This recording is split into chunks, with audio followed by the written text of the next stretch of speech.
Hello, hello. Welcome to another episode of In the Kitchen with Melissa. I'm your host, Melissa King.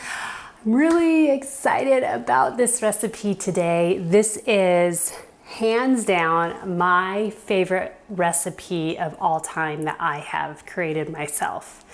It just kind of came to me, all the ingredients together, and I experimented with it, tweaked it a little bit, and I really feel like it's perfected. It's delicious. My husband and I love eating this. This is definitely a staple in the fall for us to have. So it's bacon kale butternut squash soup. Oh my gosh. And if you're plant-based, vegetarian, you don't eat pork, totally okay. Just leave the bacon out. The butternut squash and the kale together, oh my gosh, it's amazing. It's so good. So just this combination. So this recipe does take a little bit longer in the kitchen than most of my other recipes. So I'm just gonna go over the ingredients real quick and share a few little quick tips. So first of all, we need cooking oil because since this is a soup, we have the celery, carrot, and onions to make like a mirepoix. I think that's what it's called. Can't remember the exact professional term for it, but it adds aromatics, so it adds a lot of flavor to soups. It's the base of a soup. So one thing you could do is just buy pre-cut onions, carrots, and celery. Usually they have like packets at the grocery store, so you could do that to save time. I've been using a lot of avocado oil lately. I really love it. It can take high heat, so it doesn't oxidize and get all yucky within your body and wreak havoc when you cook at high heat. So I use that. So we need some cooking oil and what I said, like ingredients for the mirepoix. And so we have that. So that's celery, carrot, and onion. And of course the bacon. This is chopped bacon. I use about 6 slices of the very thin sliced, or this is the thicker bacon where it comes in the chunks. So I cut it a little bit thicker. I did about 8, probably like 3-inch slices. So they're kind of small. So I did about 8. You could put in as much as you want. And then the recipe calls for about 4 cups of kale. This is probably more than 4 cups of kale, but that's okay. It doesn't really matter. And then of course, salt and pepper to add some flavor. Broth, you always need broth when you're making soup. Well, if you're making a broth-based soup, and that's what this is. And even though this is a broth-based soup, the butternut squash, when you puree it in the blender, which we're gonna do later on, it really gives it a really thick, creamy texture to it. So it's really good.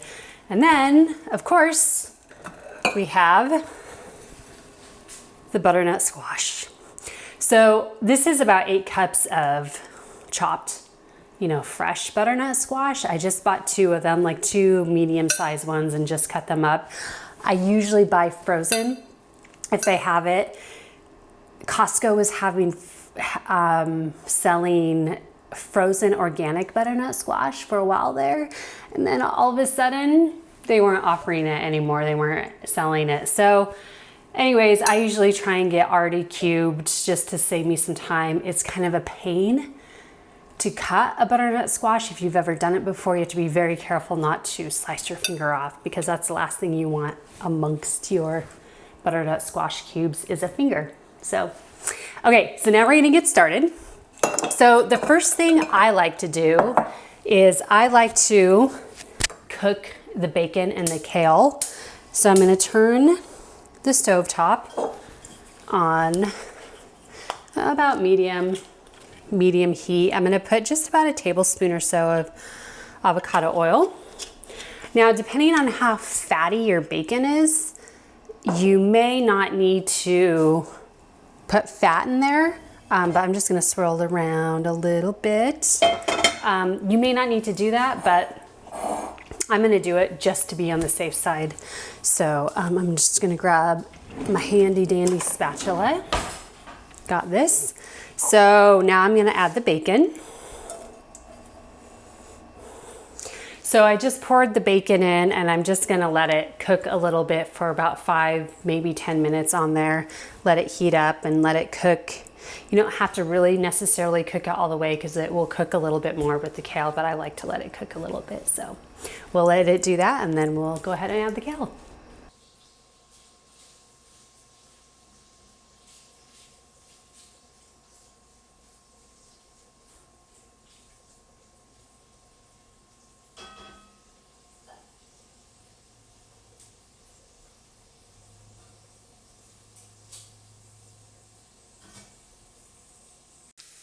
Okay, so it's been about 5 minutes since the bacon started cooking and I think it's pretty much done for the most part. So I am just going to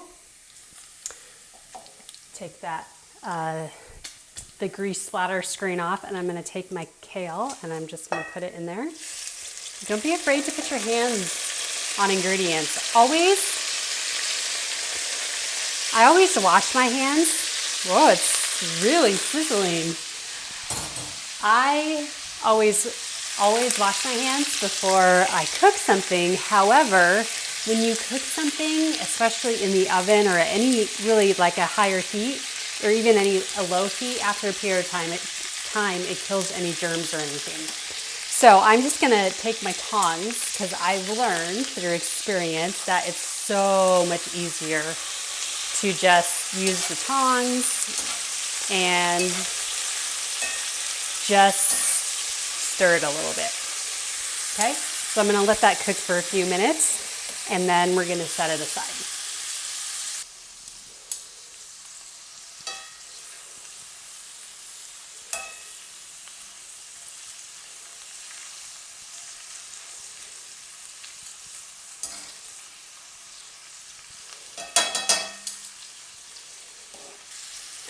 Okay, I think the kale is pretty much done. So what I'm gonna do, I'm just gonna give it one last stir, and you could tell it's done. If you saw in that last shot, it turns like a bright green color. So I am just going to, and it will shrink too, obviously, like you could tell. So I'm just gonna let it continue cooking a little bit. I'm gonna turn it down to low, and I'm going to remove it from the burner and just set it aside and just put the lid on it just so no bacon grease jumps out. And there we go. And now this is the really exciting part. This is the really, really fun part. We get to put together the soup. So I'm gonna just get my avocado oil, and I have like a stock pot, like stainless steel, and put some avocado oil in there, and I'm going to turn the heat up just to about medium low. And so you want a big stock pot is best. I mean, I've attempted in my 3-quart saucepan and it just doesn't work out. So I'm just going to swirl the avocado around just to be sure that it coats the bottom of the pan. And since it's still hot from the bacon and kale, I'm just going to, it's probably going to heat up quickly, so I'm going to pour this in there.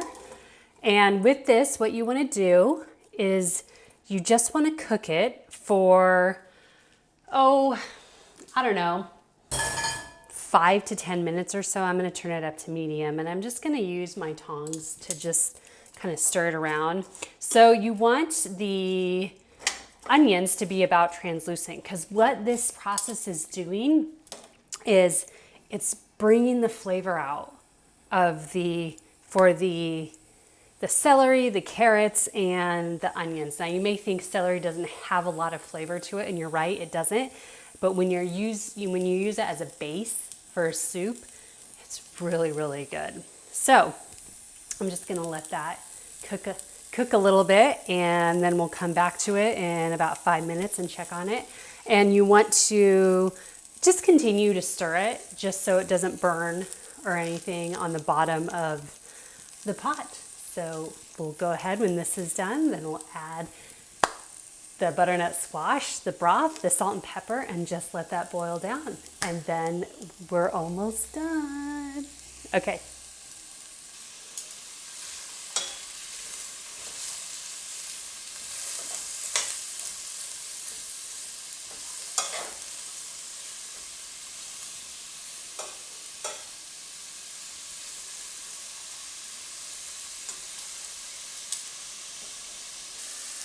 Okay, I think the carrots and the celery and the onions have definitely cooked enough. You want the onions just a little bit translucent to where they start to become clear and just a little bit soft. They don't have to be totally soft. They're gonna cook some more in the broth and with the butternut squash, but we just wanna bring out the flavors in this initial stage of the cooking process. So I'm going to take my butternut squash soup. It's about 8 cups or so, and I'm going to pour it in. And then, ooh, I'm so excited. I'm going to put in 4 cups of broth. This is store-bought organic bone chicken broth. So you could use vegetable broth, you could use homemade broth, you could use beef broth. It doesn't really matter, whatever broth you prefer. I've made it with homemade bone broth. I made it with vegetable broth. It all tastes amazing. So I'm just going to pour this all in here. Ooh, here it sizzles, sizzle, sizzle, sizzle. Love that.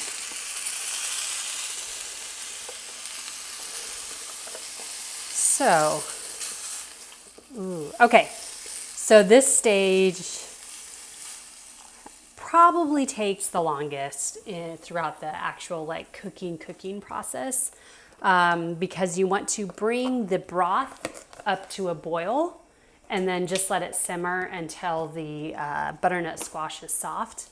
So, and then, oh, almost forgot the salt and pepper. So this is measured out 1/2 teaspoon salt, 1/2 teaspoon black pepper. I'm just gonna sprinkle this in, and oops, there's still salt in there. Oops.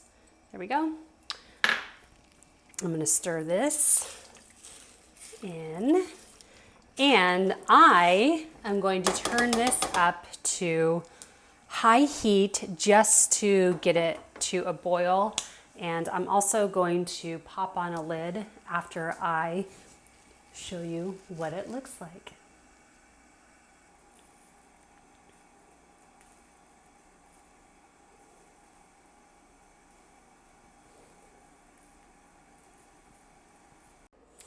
Okay, so it's been about 20-25 minutes or so, and our butternut squash, our celery, our onions, and our carrots have all softened enough to run it through the blender. This is why I always recommend having a high-powered blender, because it's totally worth it, especially if you make soups, because it can really handle like the thickness of it. So what I like to do is have a bowl, some sort of bowl available, large bowl available, because it's not all going to fit in this blender. We have a Blendtec. You could get a Vitamix. Blendtecs, they have some, like the base model, or base models are very, very affordable. Maybe, I think one of my friends got one for $100 or something. So you don't have to buy like the $350 one if you don't want to. But I really just recommend, I love Blendtec. Ninja makes a good one, so I've heard Vitamix is pretty good. But we're gonna do this in batches because you don't wanna fill this too much, otherwise it will just go everywhere. So I like to use a ladle, and I'm just going to ladle some of this in the blender, usually about 3 or 4 ladlefuls. Now you'll notice the first few batches, definitely the first batch will be, actually looks like we could probably do this in 2 batches. It's going to be a little bit on the thicker side when we actually blend it. However, don't worry about that. It's not a big deal, because then at the end, we're gonna combine them after we're done blending them. So I like to blend my, let's see, if your blender does not have a Whole Foods selection, just blend it on high. It doesn't really matter, but I definitely recommend blending it on high. So I'm going to choose the soup option. Okay, here we go. It's going to make some noise.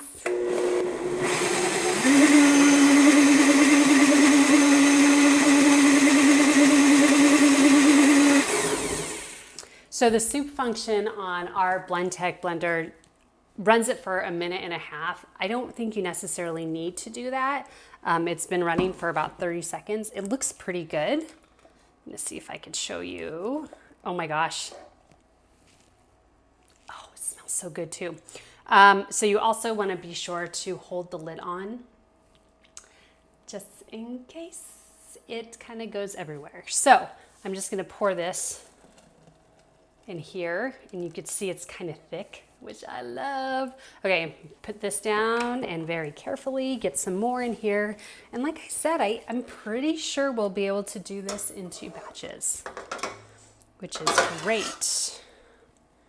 Okay, and let's see if I could navigate this. That's hot, so I'm gonna grab my hot pad so I don't burn my little fingers. Yeah, this is gonna be, this is great that we're able to do this in 2 batches. So one thing I love about soups and chili and all that good stuff, the recipes that do kind of take a little bit more time in the kitchen, is that, and I wanna make sure you get any salt and peppers just sitting on the bottom. Make sure you get that. Great, awesome. What I love about this is you can just make a bunch in like double the batch and save some for later, and you can heat it up whenever you want. We've done that several times, and it's really, really, really, that's good. It's gonna be even better with the bacon and the kale in it. You could add salt to it too if you want more salt.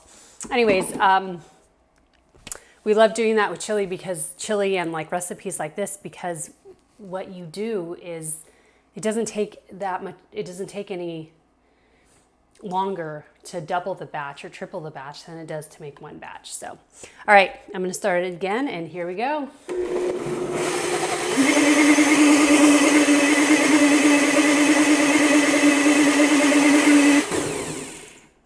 Okay, it's been running for about 30 seconds or so, and let's see, this is going to be great. I'm just gonna scrape some of this off the top, and so we could save some and have as much as possible. Ooh, totally excited. When I told my husband I was making this, he was like, oh my gosh, we're having bacon, kale, butternut squash soup for dinner. It's so exciting. So, because we love it. So I'm gonna pour this thicker one. You can see it is just a little bit thicker than this. It's not much thicker, but it is a little bit thicker. That's totally normal, so don't worry about that. Turn that off, and I'm gonna pour this just back into the stock pot.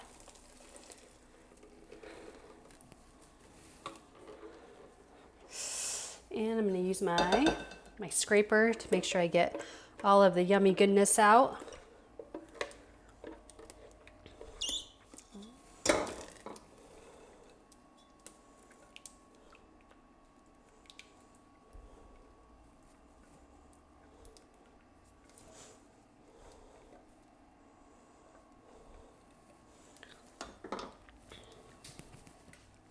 Okay, so we have our soup all pureed. I'm going to take the bacon and kale and just put it in here, and you can even replace the kale with broccoli, pretty much anything you want. You could put more in if you see that it's not enough. That's one thing I love about soups, is there's so much freedom involved in cooking soups. I just had to have a little bit of kale, so I'm going to stir this in. Oh my gosh, it looks so good. So usually what I'll do is I'll let it simmer for about 10 minutes just to let it all like absorb or like combine and let it become just that much more flavorful. So actually I'm gonna grab a spoon out here real quick and I'm gonna just dip it in. I'm gonna try it with, maybe I'll see if I can get a piece of kale or just a small piece.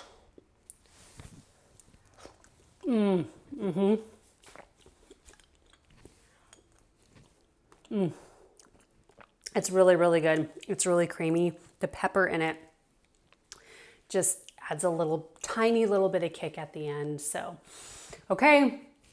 If you make this recipe, tell me how it is. If you want an Instant Pot version of this, let me know and I'll put it together for you and pop it on the website. So remember, go to melissaking.net, the recipes tab, and it will be there. And you can also, don't forget to subscribe to my YouTube channel, just right down below. And I'll see you in the next video or around town. Thanks for watching.